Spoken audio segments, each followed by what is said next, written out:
Hey everybody, how's it going? Thanks for joining me this afternoon. I've got a great stream with a great guest that I think you're really going to enjoy. There was an event that happened just a few days ago, and it seems somewhat innocuous with all the rapid transformations that are happening right now in the United States. But I think this one is actually a really big deal, and it's worthy of its own episode. We need to take the time to understand how monumental this shift has been. Elon had this crack team of engineers he brought over from places like SpaceX, and they're going over the different departments in the United States government. That's the purpose of Doge, is to go through all these different departments and say, where's the waste? Where's the fraud? Where's the abuse? And one of these guys happened to have a few tweets under an anonymous handle that weren't so politically correct, and the left started losing their mind. He was asked to resign. All of a sudden, we see this pattern of cancellation that we've seen time and time again. But this time, something very different happened. All of a sudden, different people on the right started standing up saying, you can't just go around firing everyone who misspeaks, or this administration is going to fall flat on its face. Elon started running polls about whether or not this guy should be fired at all. And then finally, Vance, the vice president of the United States, jumps in and says, you know what? This guy should be rehired. I am totally against his cancellation. I think we're looking at a very different moment on the right. And joining me to talk about this today is Jonathan Keeperman. He is the head of the Passage Prize and Passage Press. He is very familiar with the ins and outs of cancellation. Jonathan, thanks for coming on, man. Auron, it is great to be here and to celebrate with you. Total poster victory. And I think that's, in some ways what we sort of witnessed over the last week and with this episode is, in a kind of formal sense, the rise of the poster, or at least there's been a kind of, I think, jubilee in some sense that it's understood now in ways that were not true previously, that this certain category of like discourse, and we can get into what the sort of idiosyncratic features are of this discourse community, but this thing we call shit posting and like anonymous posting doesn't now come with a kind of death sentence if it is discovered that you participated in this discourse. And kind of the history of cancellations, at least in the kind like we've seen, and I think you and I are like in a similar circle of people here, these doxing attempts, and it's always coming from the same people, by the way, which are these far left journalists, what amount to Antifa activists. And it's worth, I think, talking about here in the course of this conversation who this journalist was, Catherine Long, writing for the Wall Street Journal, where she got this information, how and for what purpose, why was this published, etc.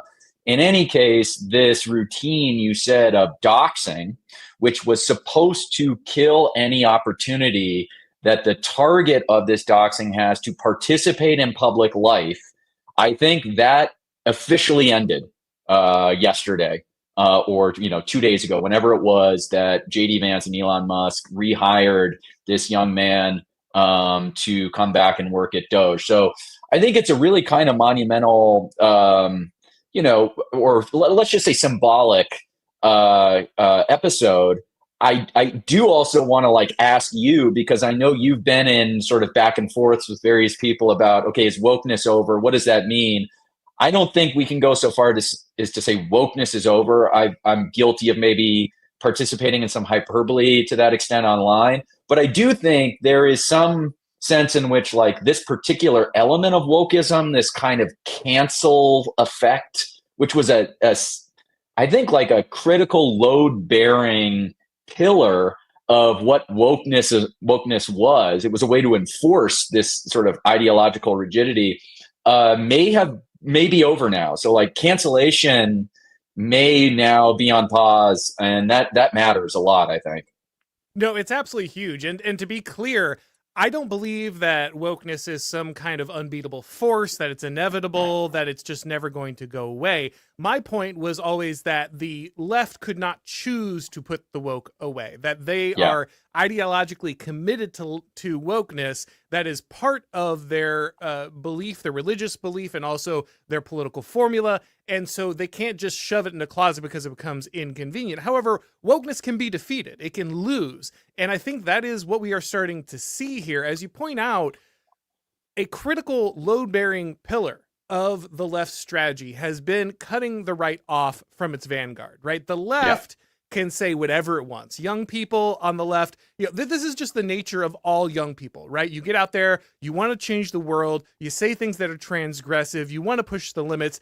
That's just the definition of being a young person in general. And when you're doing it politically, well, on the left, you're going to be saying things like, well, Mao was right, or Stalin was right, or, all these things. Or Luigi Mangione should go kill people. Okay. Right. You should just call for the death of anybody you don't like. Right. And this is what they do all the time. They do this as part of Antifa, whatever. Bill Ayers can blow up as many buildings as he wants, kill people. It doesn't matter. He's going to get a cozy professorship somewhere. However, anyone on the right who might have said, yeah, I'm racist, ha, ha, ha, ha, that person just becomes unhireable for the rest of their life. And this is just an asymmetry that cannot be allowed to exist, because that means all the left wing's young talent is allowed to come in, circulate, reinvigorate their institutions, and become leaders, while all the right wing's talent gets completely decimated before they even step into the arena. They basically become unhireable before they even begin their careers. There's just no way you can be a successful political movement when this is the way you operate. And let's think about, too, it's not just that it's cutting out the vanguard, although it is doing that. It's silencing or sort of eliminating a certain element of right-wing thought that can help push the sentiment on the right in one direction or another. But you also think about, okay, what kinds of people participate in edgy speech? And if you were a young person growing up in your formative years throughout this period of the last decade that we'll just call the woke era, for lack of a better term, and you didn't have the instinct to try to upset the apple cart, okay, that says something about you. That's not necessarily a bad sign, but it certainly suggests that, you're the kind of person, you play by the rules, you understand the constraints of different kinds of social pressures, you're very much risk averse. And if you're talking about sort of the entirety of a political roster that you need to make interesting things happen, and certainly given where we're at in our culture and our political moment, the kinds of radical changes that we need to see happen within our politics and within our culture, what you're also removing from this sort of pool of people are precisely the kinds of personalities who are going to be most likely to want to initiate the sorts of changes that need to be made and take the kinds of risks that need to be taken in order to make sort of big things happen. And so it works on so many different levels to the benefit of the left to completely close the door, not just on the kind of speech, but the kind of person who just wants to get online and participate with their friends, I don't want to just be so dismissive to say that it's just merely jokes. I mean, they are jokes, but they operate in this kind of complicated discursive space where they are funny and they use humor to sort of hyperbolize or highlight certain points. But it's also a way, again, to inject a kind of sentiment or opinion into the public discourse that would otherwise be sort of impossible to contribute. And so it's really important that we preserve people's ability to sort of make these statements, even as kind of unseemly or uncomfortable as they might make, our official sort of political spokespeople. And this was so great about J.D. Vance coming out and saying, I am not going to be browbeaten, and I'm not going to succumb to this kind of moral cudgel, this moral blackmail that the left uses to get me to ostracize and condemn and disavow what this kid said. Instead, he made the very reasonable point that this is just part of how people behave. This is just part of how kids talk. And so that was incredibly refreshing. And I think actually took a real amount of courage for J.D. Vance to do that. Absolutely. Again, you think about the way that this gets approached. You point out, well, these are jokes, but they're opening up a space to have the Yeah. discussion, right? They're wedging that window open, as humor so often does, and you can kind of see that reflected in the way that Vance has addressed other parties, even on major news networks, right? Sorry, Margaret, I just don't care. I just don't care. I just don't want this Yeah. person in my country. I don't need another reason. I don't need to morally justify myself to you. I am someone living in a real nation. It's not an economic zone. It's not an office park. And I get to decide who lives here. Me and the Yeah. people in this nation get to care about our families enough to say no. And you can sit there and try to harangue me with all your leftist, moralizing. I don't care. We're just going to say it and move on. Those kind of things don't happen unless posters are posting. It's a government of the posters by the posters at this point. And we know Vance is pretty plugged in to what's happening there. But like you said, the way that he approached this was really important to me, because it's not just that he said, hey, give this guy a pass. That would be one thing. That would itself be impressive. He said specifically, we don't let the left set the frame anymore. We don't let left-wing journalists decide what conservative or right-wing politics looks like anymore. That is huge. That is massive, because he recognizes the function that the cancellation is playing. It's not just, oh, well, we got to be careful about what people are saying. We got to, make them do the apology tour thing. No, he says specifically, I know what's happening here. You guys are trying to tell us who can be in our movement, and you want to remove all the most effective people, all the people who are most capable of communicating or getting the job done, and we are not going to let you do it. We just don't care. Yeah, and again, with JD Vance too, there's of course this important dynamic that needs to be spoken out loud, which is he has an Indian wife and has half Indian kids.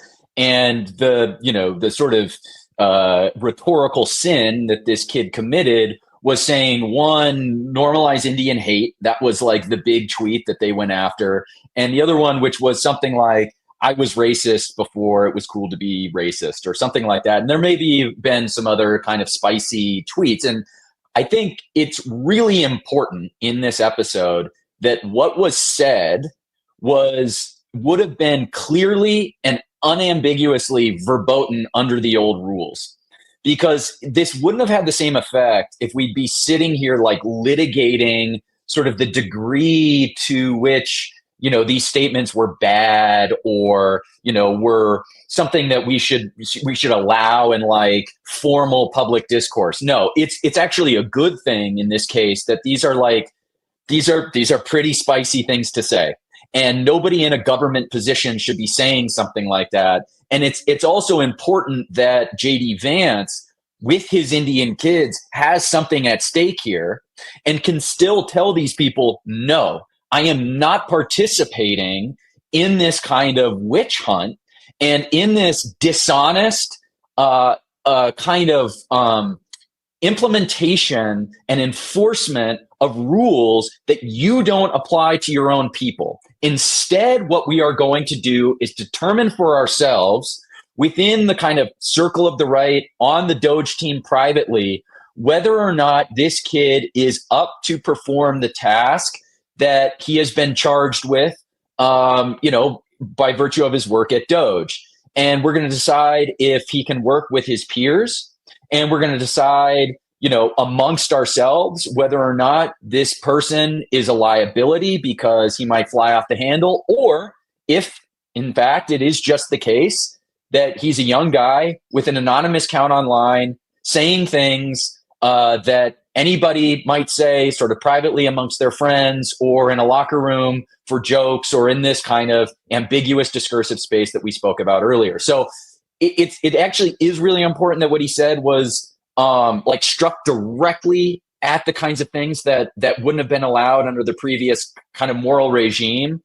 And so there are so many dimensions to this where it does in so many ways just completely sideline now that tactic, that strategy that they have to attack young, right people. Well, and again, this is so critical because it's taking ownership of the discipline of your side, right? Because this, again, has been something outsourced entirely to the left. Oh, well, if you, everyone knows this. Everybody knows this. If you want to cancel someone on the right and you're on the right, you hit them from the left. You never hit them from the right. You never come out and be like, oh, this guy said he was a communist in the past. That's never what happens. You always go to his, to his left and say, oh, well, at one point he went to this meeting. At one point he talked to this guy. At one point he was associated with this thing. And you attack them from the left. The right knows that the power of cancellation up to this point has been on the left. And that's where they have gone time and time again in order to, like, their internecine warfare gets settled by pulling the left into it. And that is a loser tactic. I mean, if you just want to make a biblical appeal here, the Bible specifically says discipline happens inside the church. Don't appeal to Caesar. Don't appeal to Rome. Don't appeal to the magistrate. It happens in the church first in between the two of you, then to an elder, then to the church body, but you do not go outside the family to settle business. And that is how the left handles it. They decide whether Bill Ayers is a terrorist or a professor. They decide whether or not someone with a communist past is just a slightly overzealous activist who has a promising future, or someone they actually want to get rid of. They make those decisions. The right never makes those decisions for them. Never. And what we're seeing is finally the right saying the same thing. Maybe this guy gets to sit down and say, hey man, cool it with the posts, whatever, but that's what happens. It happens internally. He doesn't get skewered. The left doesn't pull him down. He doesn't get thrown to the wolves. It is handled internally, and then you move forward stronger.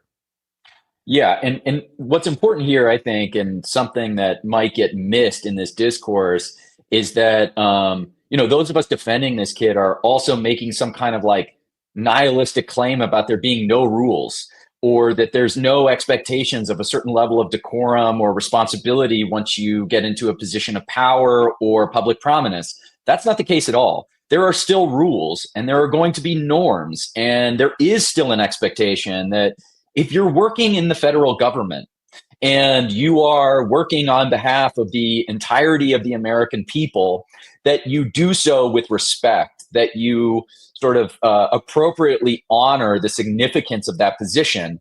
And one thing the left failed at was that they didn't take that responsibility seriously. And we don't want to repeat that mistake. However, now we are making the rules around which those expectations around norms are determined. And we are going to enforce those on our own terms as well. We're not going to let hostile journalists come in and tell us that we have to fire somebody. We're not going to let the manufactured sentiment that the left tries to create in order to provoke an overreaction, which, so I think it's important too, actually. I wonder what you think about this, that actually the initial reaction was to fire him, and that like following the usual script initially, they just fired him. Okay, there's bad press. They don't want to deal with it. And the expedient thing has always been you just toss this person aside. And then you move on because the work of Doge is more important than this one person. I'm sort of sympathetic to that. I think it's wrong, but I'm sympathetic to that argument. So they did that. But then in this case, it was through the process of then the right on Twitter. And this is important too. It didn't happen like in the New York Times, in the pages of the New York Times. It was just a bunch of people on Twitter negotiating then whether that was the right choice, and then offering an alternative and being able to explain directly to Elon Musk and to the people at Doge and to JD Vance why it actually is a good thing for us to reassert power over and control over these decisions. I don't want to like make too much of a big deal out of it, but I do think maybe just like Trump losing in 2020 kind of like has turned out to be a good thing. Maybe having this kid initially be fired and then us rethinking this strategy is actually a good thing in the end, because we can like more forcefully then demonstrate that we're in some new era. This isn't just a continuation of the old way of doing things. Yeah, in fact, it's so advantageous that I'm tempted to believe it's 4D chess, right? Like it's a feint of, okay, we put this guy out there. Oh no, we gotta fire him. But they were ready to move it. I mean, I would like to believe that they just heard the, like you're saying, they heard the feedback and they responded once kind of the mimetic train got rolling. They recognized the error and they made that adjustment. But I don't know, it was so quick that, maybe they did, kind of recognize that this is something that needed to happen, and they let people, whether it's a trap or not, whether it's 5D chess or not. You're right that it's critical that this happened, because it really sets an entirely different precedent for the right going forward. And people need to understand that this is going to trickle down significantly. This doesn't just impact JD Vance or Doge. This is a signal to all conservative media outlets, think tanks, NGOs, everything. This is how we do business now. This is how you're allowed to do business. That we don't just leave our men stranded on the field. We make sure that we go back, we pick these guys up, and we get them back on the front line. And that is a game changer. People just don't understand. When you were on the left, it meant being protected forever. You're going to have a job. You're going to get paid. If you make a mistake, someone's going to stand up for you. You're going to get turned around and put somewhere else if you end up getting bounced out of the position. Being on the left meant having the sinecure, making sure that you were untouchable. Being on the right meant dancing on landmines all day long. The guy right next to you, like we said, is just looking to cancel you immediately. That's all that happened. The fact that this has changed so significantly is huge. And to your point about JD Vance and having an Indian family, the fact that the press didn't give a crap about his Indian family beforehand is amazing, right? Like, none of these people, oh, don't you care about your kids? Don't you care about your wife? Like, they were talking about how they were tokens, how, JD Vance is a hypocrite, blah, blah, blah. All of a sudden, they care deeply about his familiar relations and, how he's standing up for them. But again, Vance was not baited, right? He turned around and said, look, yeah, okay, I don't want you making fun of my kid, but you know what I really don't want? My kid being so soft that they would take that, and be offended by it, that would destroy their lives, that they would think that they need to destroy other people's lives for having an opinion about them. Like, that is so huge. Just not caving to that pressure and immediately turning around and being like, no, actually, like, my kids are resilient and I'm raising them to be able to handle a joke, and we can just take that and move on, and you're not going to guilt me into any of this. Yeah, and I want to add on this point too. I do want to give credit to certain people who stood up for this kid and offered him an opportunity for, to go talk to them and sort of explain himself. And I'm thinking specifically of some like Indian friends of mine and people who were involved in the administration and close to Doge, and ultimately, participated in this decision making. And, there's an old Landshark tweet that comes to mind here, which I'll just like keep on pause for now. But, Indian Bronson actually was the first person I saw sort of to tweet about this. I did see Balaji Srinivasan posted about this and making a kind of, again, this sort of meta case for why it's important to allow this kid at least the opportunity to apologize, because we don't want to give power to the left and this kind of, apparatus of Antifa activists and journalists, et cetera. And I'm not going to name any names, but there were people inside of Doge too, Indians, who realized, you know what, there's a bigger object here. We have bigger goals than this, and we're not going to let ourselves get distracted and sidelined by like these petty, stupid personal slights that someone might feel over an insensitive remark.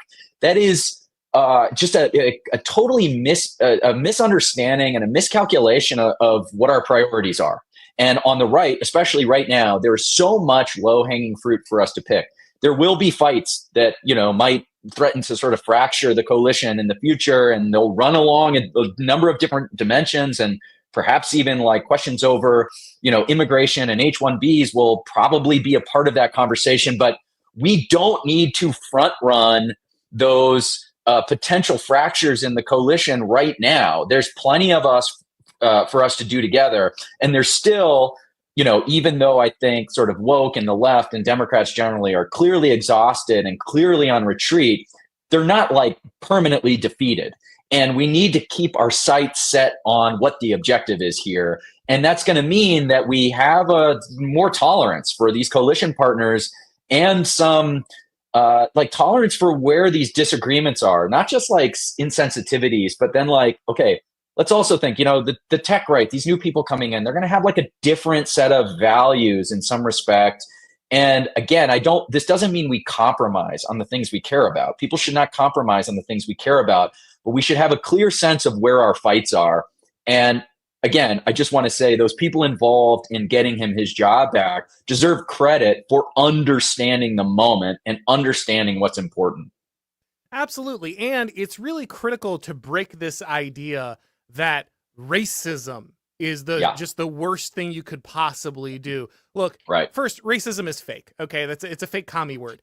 You shouldn't have ethnic hatred for people. Just to be really clear, let's get it out of the way. I don't believe you should have ethnic hatred for people in general. That said, what the left calls racism is just an entirely manufactured thing. It's very modern. It's specifically created to demonize many very normal positions. Like one of the things this guy said that people were losing their mind about, he said, I wouldn't want to really date outside my ethnicity. Now, you can make a decision whether or not you want to do that, but who are you to tell this guy who he's going to date?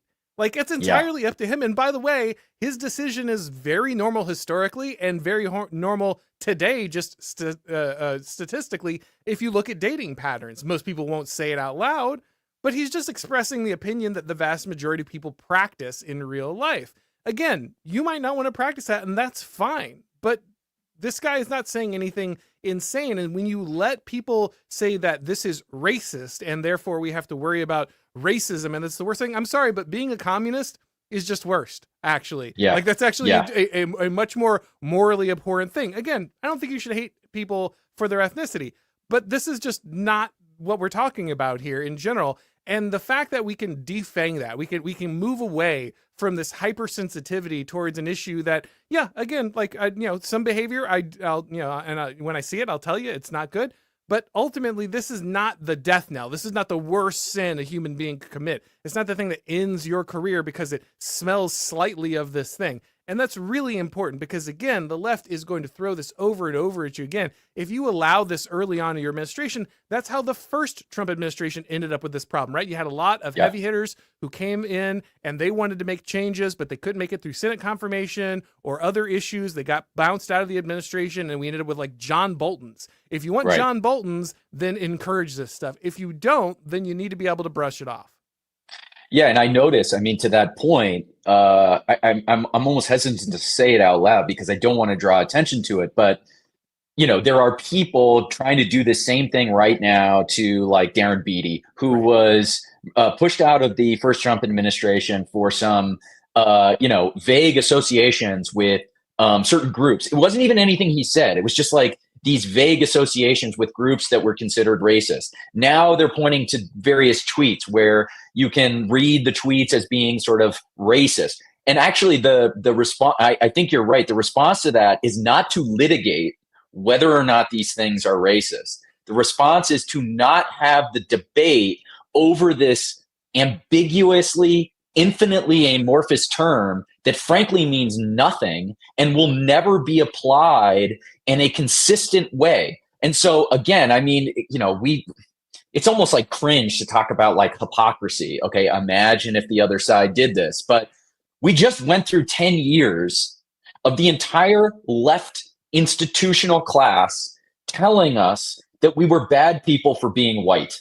Okay, that if you are white, you are somehow guilty of some sin that needs to be redressed through some kind of political subservience to various people of color.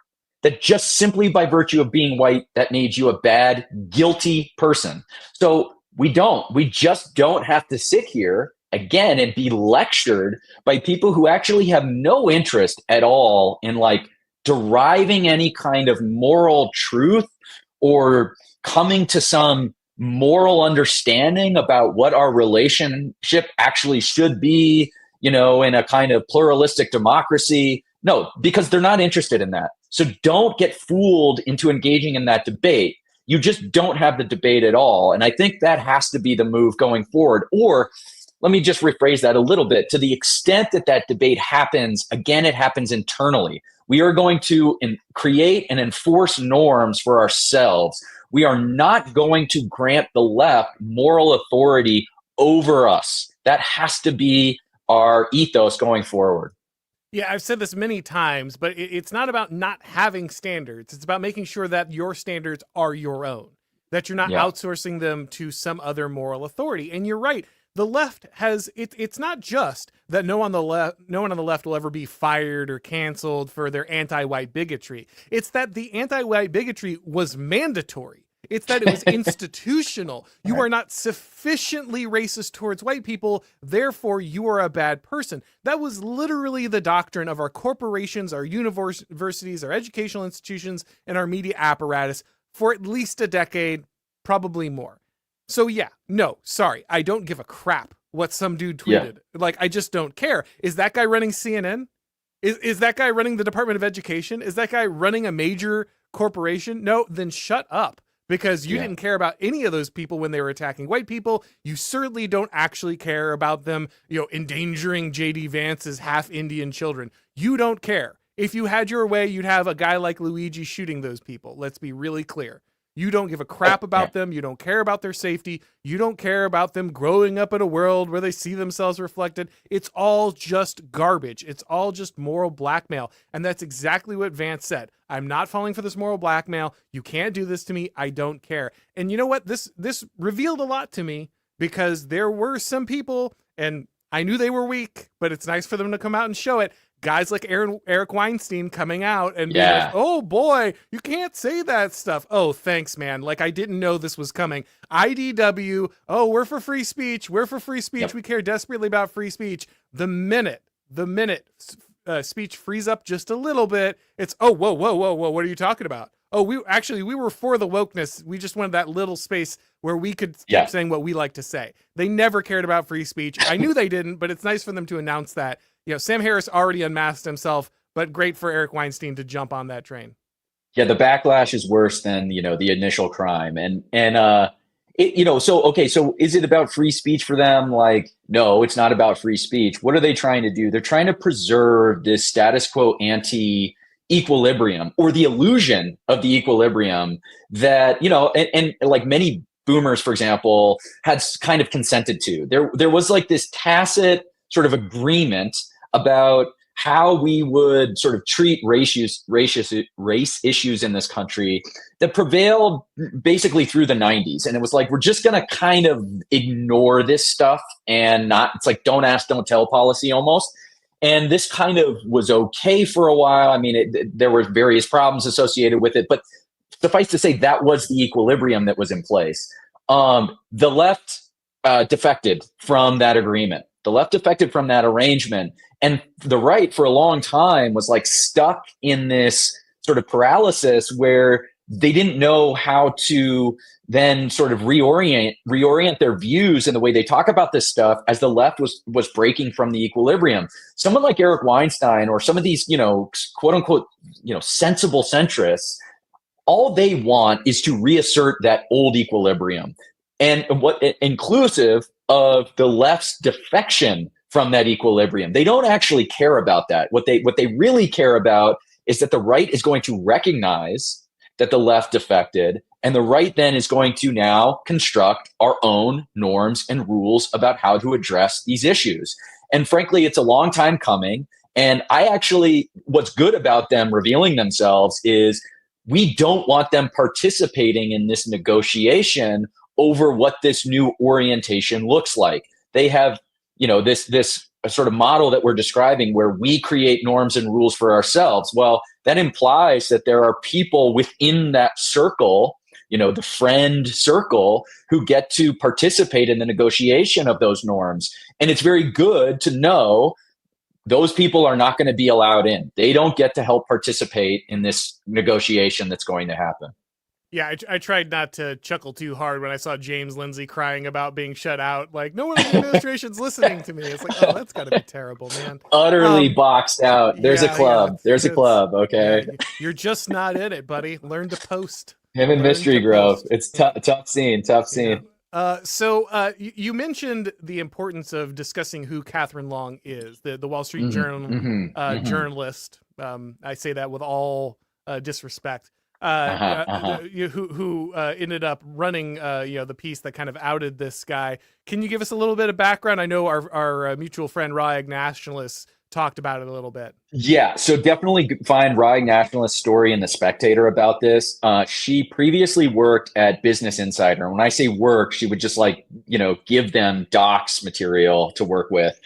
So she participated in Rye Nationalist docs. She worked for USAID in Central Asia. She has a long history. You can go back and find various grants that she's associated with for work in places like Kazakhstan and elsewhere. Who is this person exactly? What is she doing? We don't know. How did she dig up these archived tweets and firstly identify who this person's alt was, find the offending tweets? And what's interesting about this is that she was hired by the Wall Street Journal 1 week ago. This is the first story that she published for the Wall Street Journal. It is almost a 100% certainty that this information was fed to her by someone else.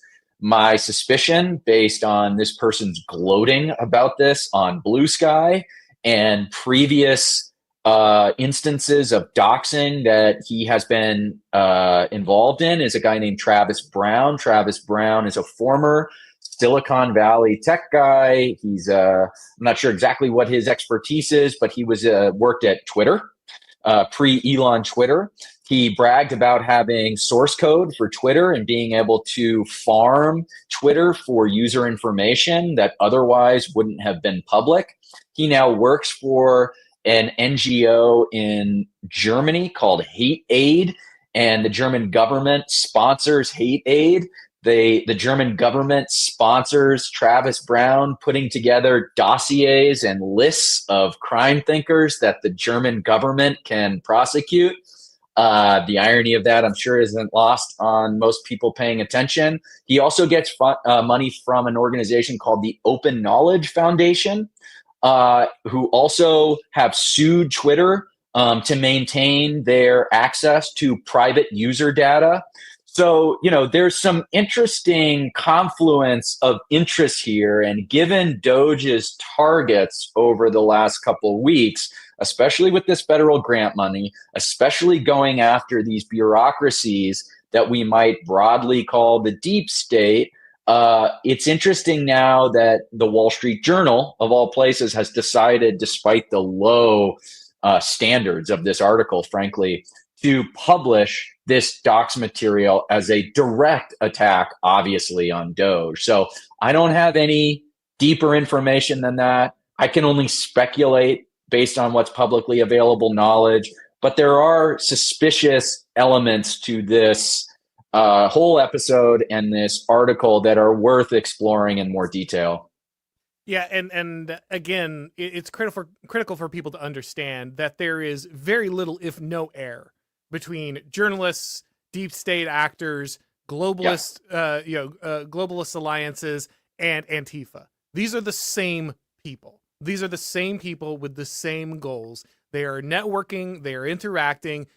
Like you said, it's speculation in theory, but in practice, there's zero chance that the Wall Street Journal just picked up this person in a week and decided to turn around and print this basically gossip column on their behalf if they didn't have some kind of prompting, right? Like this is a paper that is very interested in the maintenance of the status quo, the maintenance of the managerial regime. They are heavily invested in its continuance. They are more than willing to take information from the kind of actors who would distribute it in an attempt to take a scalp from somebody early on in an attempt to slow the momentum of an organization that is very clearly coming for a lot of the people and kind of infrastructure that they rely on. And you should understand these people are enemies. Like, these people declare themselves, when Donald Trump said they were the enemy of the people, it was just absolutely correct. That's how they're behaving, and that's exactly how you should perceive them. I want to just say quickly too, is the approach to these people, the response to these people has to just be a blanket and summary no to anything they sort of recommend the right do vis-a-vis personnel or any kinds of political choices. It is the equivalent of negotiating with terrorists. They are not acting in good faith. They are activists, and they want to do harm to the mission and objectives of the Trump administration, of Doge, et cetera. And you cannot negotiate with them. And it's almost like no matter what they dig up, even if it's really, really bad, you have to say no. You cannot allow them to assert any power at all over any of the decision making. And that's it. There just can't be any exceptions to this. The only way that you get rid of this over time is that you become completely unwilling to engage with them at all. And frankly, nobody cares. There really isn't any consequence for saying no to them. And so all this really requires is a certain kind of spine. It requires JD Vance, and he's so good at this, being able to go in front of, whoever at CBS News, Margaret, and just saying, I don't care. And that's it. That's the response. And it's so critical, not only because it defangs the attack of the left, which is extremely important. It keeps them from disrupting what the right is doing. It keeps them from setting the frame and the standards. But you have to understand why journalists do what they do. Okay. As someone, I just worked in local journalism. I was never in Washington, D.C. I never did any of the heavy hitting stuff. But just in my experience, journalists are almost uniformly mentally ill drug addicts who only do their poorly paid job because they are compensated in influence. These are losers who would otherwise have no influence, who do their job because basically they get to stick it to people who otherwise would be superior to them because because they wield some kind of information, some kind of platform where they can drag them. The minute that these people lose power, the minute that they lose the ability to cancel people, the minute that they lose the ability to destroy someone's life, the minute that they lose the ability to redirect the direction that a government agency is going with one little article, the minute that they lose that power, they lose everything. They lose all motivation, all morale is destroyed. You can already see how the left is reeling. You can already see how desperate they are to try to find some kind of foothold. Currently, the hill they're trying to die on is we've got to fund transgender operas in Colombia. Like that's the hill right now. Woke not being put away, by the way. But like that's the hill they want to die on. Like that's how desperate they are. If you can steal their ability to ruin people's lives and pressure people, you don't just win a victory by protecting your own people. You also just destroy the left's morale permanently because they are so driven by this class of hanger-ons, these parasites who do nothing but run around and try to destroy people in public, that when that's gone, man, the whole world opens up. You just don't realize how much of your behavior and how much of what can be done, how much of the political reality is constrained by the existence of people like Catherine Long. And once they don't have a job, once they don't have the motivation to do what they're doing for the pennies that they do it for, man, the whole world opens up. Yeah, I want to paint like a quick visual for the readers to kind of like, imagine like how this works and what's happened over the last couple of weeks, which is, imagine there's like this populist sentiment and it's created on X, or like the MAGA people have some desire or interest and they want to communicate that to decision makers, to JD Vance and Donald Trump and Elon Musk, et cetera. So in the old version of things, the MAGA right could kind of organically aggregate their interests and sentiment, but then it would pass through this media filter. And this is where the sort of left comes in. People like Catherine Long or the Wall Street Journal, wherever, they come in and they intercept that message and they manipulate it and they sort of scramble the signal and then feed it to the decision makers in this kind of perverted way, and it's a kind of degraded message. And so what then decision makers are basing their decisions on is a false assumption about the actual sentiment of their base. And so what we've seen now is that middle layer where, the New York Times or the Wall Street Journal or whomever steps in to interpret and then feed that signal up the chain to the decision makers has been totally removed. And like, this is the magic of Twitter and X. Like it is just this straight information stream directly to the decision makers. And I think what we're seeing, part of what we're seeing and why suddenly like JD Vance and Elon Musk have the courage to just say no to these people is because we're able to tell them that's what we want. That's kind of what is best for us. And they're taking that on board, to their credit. So I think we're in just like this totally new environment where things are possible now that wouldn't have been possible, pre-Elon Twitter. And it's, it opens up all sorts of new opportunities for us. Yeah, it really is that radical disintermediation that changes everything. And again, the left was not inevitable. The left wasn't even popular. They won because they had a 800-pound gorilla on the scale. They were directing the entire federal government to fund them. They were using every corporation to censor you. They were using every media outlet to make sure that your politicians couldn't hear you and that you couldn't hear them. All you have to do is wipe some of this stuff away, and everything changes radically. I wanted to get into the Kennedy Center and Passage Press and a bunch of other stuff with you, but I know you've got other commitments. So we've got a few questions from the audience stacking up here. Before we switch over, Jonathan, where can people find your work? Yeah, so I'm Lomez on Twitter, L0M3Z. I have a publishing company, Passage.press. That's at Passage Press on Twitter. Our goal for this publishing company is kind of be the publisher of record for this new sort of moment that we're in. Xeno Systems, Nick Land's book, that's available for sale, as is this hat.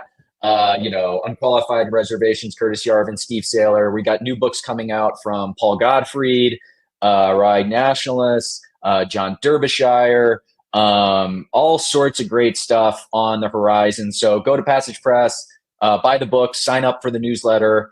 I think that's everything for now. I like that. Oh, by the way, we have promo code The Blaze. Okay, promo code The Blaze, 50 per, I think it's free shipping for The Blaze. There you go. I think if you want to pick up Curtis Yarvin's new book, you got that option there too. So you can get the free shipping on that. That's right. Fascicles. Yep. Let's move over to our questions real quick. Lord Sneed says, won't it be harder to remove lefties from institutions for spreading anti-white hatred while keeping ELES? I mean, they were never going to do it anyway. I mean, I'll let you answer, but like the left it's not as if the right could assert control over the left and say, well, we're going to remove our guy. So therefore you have to remove, that person who said that other thing.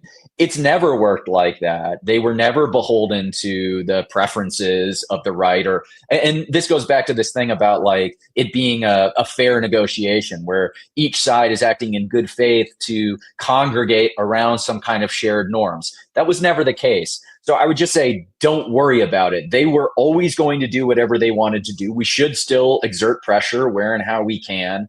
But I don't see this as a capitulation of our ability to, get what we want out of our own people. Yeah, to mash up two Passage authors here, Yarvin always points out that you either can persuade people or you can do the anti-fascism crusade that Paul Gottfried talks about. It's one or the other, right? You can either try to purge everything or you can try to persuade by making one thing socially cool and another thing not. Those are your options. Everything else is a failed half measure. Don't do half the revolution. Either purge it all through a true like anti-fascist type crusade, or you got to change it through the cool. It's one or the other. And so you're either in the position of power where you're just going to purge all the leftists, including all the people who used anti-white rhetoric from all the institutions, or you're going to need to build the cultural momentum to get that going. I think we're much more in the cultural momentum position at the moment, and I think that's ultimately the healthier way to do it. Not to say that ultimately, you might not need to remove certain leftist elements from public discourse if they are radical enough. I don't think anyone should really be allowed to go around advocating for full-scale like communist race revolution.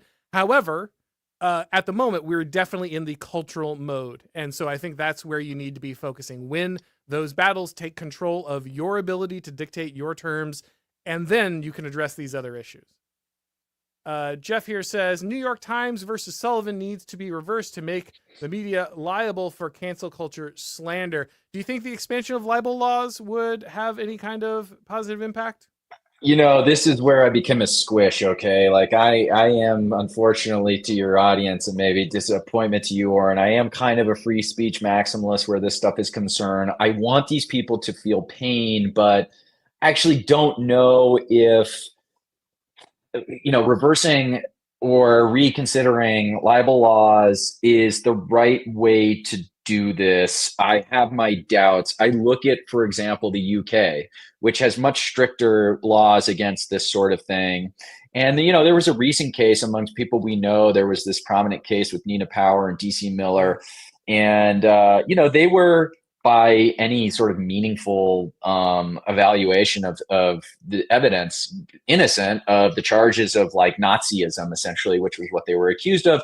And according to UK law, that should have been enough, but it wasn't, because these decisions are made by judges who will ultimately make determinations that, frankly, don't match onto a common sense understanding of these terms, but rather, adhere to their sort of preferred ideological interests. And in this case, accusing all of us who have non-leftist beliefs of being Nazis is just the way it's going to go. So let me just say this. No, the solution, I think, is limiting the power of places like the Atlantic or the New York Times or the Huffington Post, who have called me a Nazi on multiple occasions, a white nationalist Nazi, which has the intent, by the way, of just making it difficult for me to get a job or to create reputational harm for me. The response is no. These things, we just, through cultural power, need to limit the reach and significance of these outlets who engage in this kind of behavior.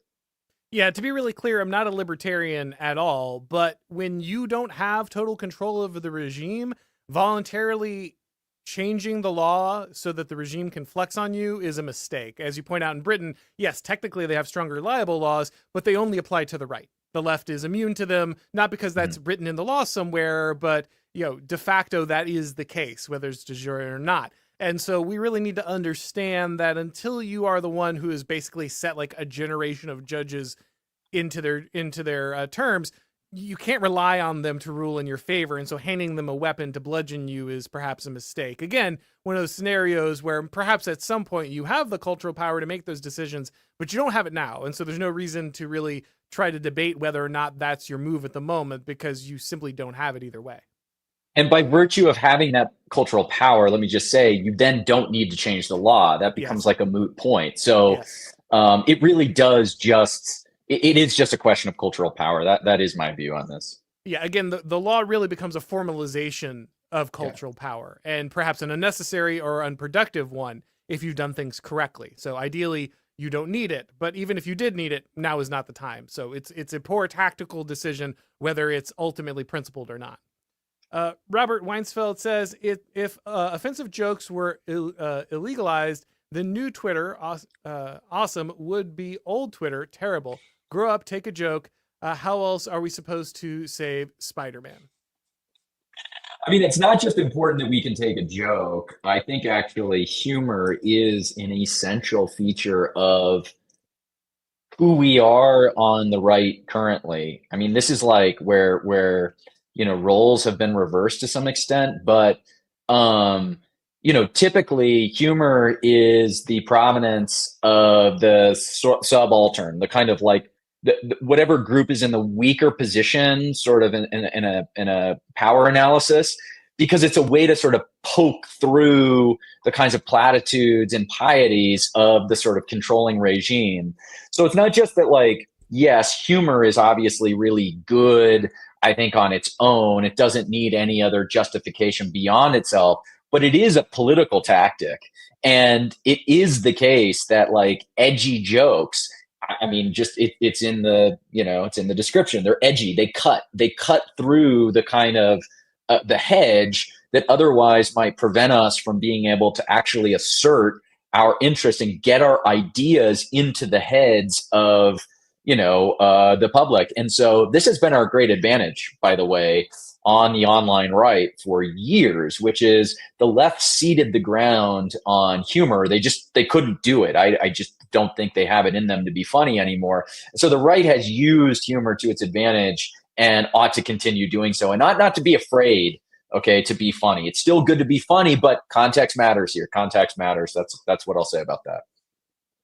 Tiny Stupid Demon says, that face when you're doing 100 miles an hour, empty vodka bottle in your hand, steering wheel out the window, brick on the accelerator, and your opponent is not swerving.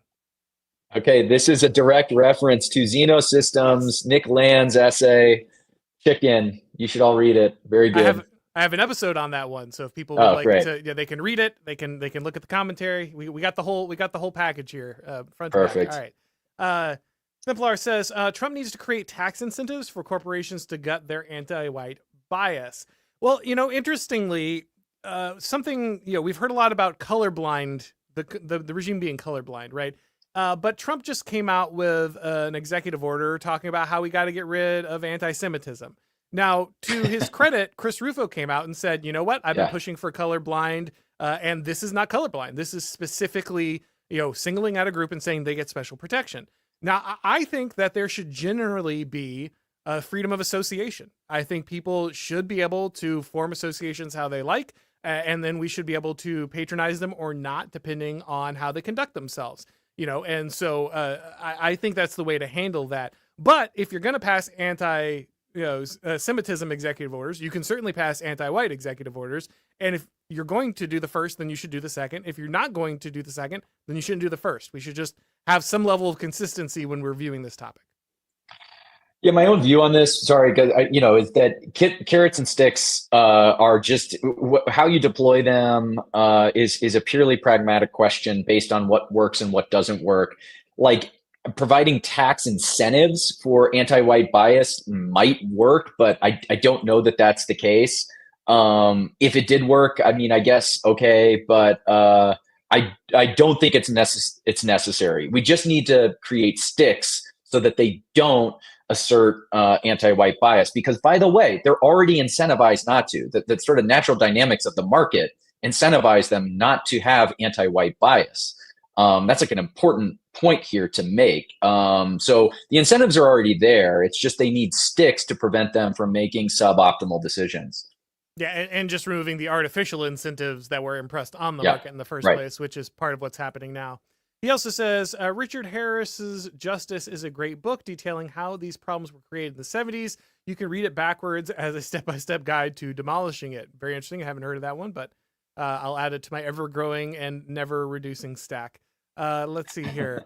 Matt Grittier says, huge fan of Passage Press. I must have bought a dozen books from you all this past Christmas to give as gifts. Keep up the great work. Thank you. Blessed. Really appreciate it. Many excellent authors there, many friends of the show there. Definitely check it out. And Johan Richardson says, seems like many of these problematic folks, journalists, bureaucrats, HR staff, are women. Wouldn't these gals be causing less trouble if they were home caring for their families instead? I mean, everybody in trouble. Look, it's an open question. I don't know. Are they, on average, more likely to be women or not? I actually haven't looked at the data. I do know in HR departments, it is the case. It's almost 70% women. I'm just going to say that they should trust. Again, okay, I will say, on a serious note, all we have to do is remove the artificial incentives that are imposed on people.